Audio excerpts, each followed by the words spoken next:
कैला देवी मेले में झूला चक्री के लिए मेला प्रारंभ होने से पूर्व एक फर्म के द्वारा 2 जगह के आवेदन हमें प्राप्त हुए थे। पहला आवेदन दुर्गा सागर ग्राउंड का, दूसरा किसी खातेदारी जमीन का। आवेदन प्राप्त होने पर संबंधित सभी विभागों से जांच रिपोर्ट ली गई थी। जांच रिपोर्ट में पंचायत समिति द्वारा पूर्व में टेंडर जारी कर दिए गए थे, लेकिन जब जांच रिपोर्ट उन्होंने ली तो उसमें पाया गया कि दुर्गा सागर ग्राउंड से पूर्व में ही किसी हाई कोर्ट का किसी प्रकरण को लेकर स्थगन आदेश है। तो स्थगन आदेश होने के कारण दुर्गा सागर ग्राउंड की निविदा निरस्त करके और उनकी परमिशन निरस्त की गई थी। दूसरी परमिशन किसी खातेदारी ज़मीन पर झूला चक्री लगाने की हमें मिली थी।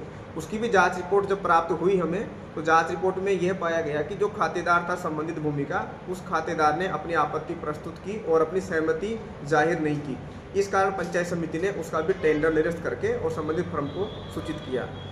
इनके बाद में जब दोनों टेंडर निरस्त हो गए तो नवीन फर्म के द्वारा आवेदन हमारे पास प्राप्त हुए। पहला आवेदन एक खातेदारी भूमि में और दूसरा आवेदन बस स्टैंड ग्राउंड पर।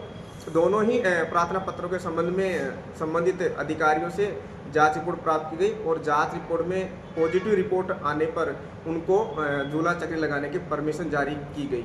रही बात पूर्व में जो टेंडर निरस्त किए गए थे और बाद में जो टेंडर जारी किए गए थे उनमें सरकारी खजाने को किसी प्रकार का नुकसान हुआ है, तो इसकी हम अलग से जांच करवा करके और संबंधित कोई भी दोषी होगा उसके खिलाफ कार्रवाई करेंगे और प्रकरण का निस्तारण करवा दिया जाएगा। पंचायत समिति से बीडीओ साहब का कहना है कि पंचायत समिति का जो अब झूला और चक्री लगी हुई उनमें कोई लेना देना नहीं है, वो पंचायत स्तर पर हुआ है, ग्राम पंचायत से, और इससे ये होता है कि सरकारी खजाने को कहीं ना कहीं तो लॉस हुआ है। उसकी प्रत्यक्ष जांच करवाएंगे। ग्राम पंचायत दोषी होगी तो ग्राम पंचायत के खिलाफ, और पंचायत समिति के स्तर पे किसी प्रकार की लापरवाही की गई तो पंचायत समिति के खिलाफ में कार्रवाई की जाएगी। जी धन्यवाद सर।